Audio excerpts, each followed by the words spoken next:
You ask Tiger to solve. This deals with linear equations with one unknown. The final result is v equals -294. Let's solve it step by step. Swap sides. Isolate the v. Multiply both sides by 7.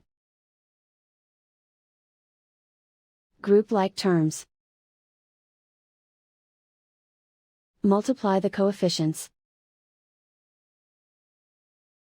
Simplify the arithmetic.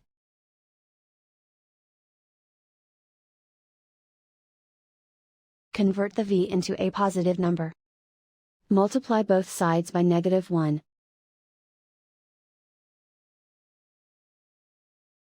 Remove the ones. Simplify the arithmetic. And so the final result is v equals -294.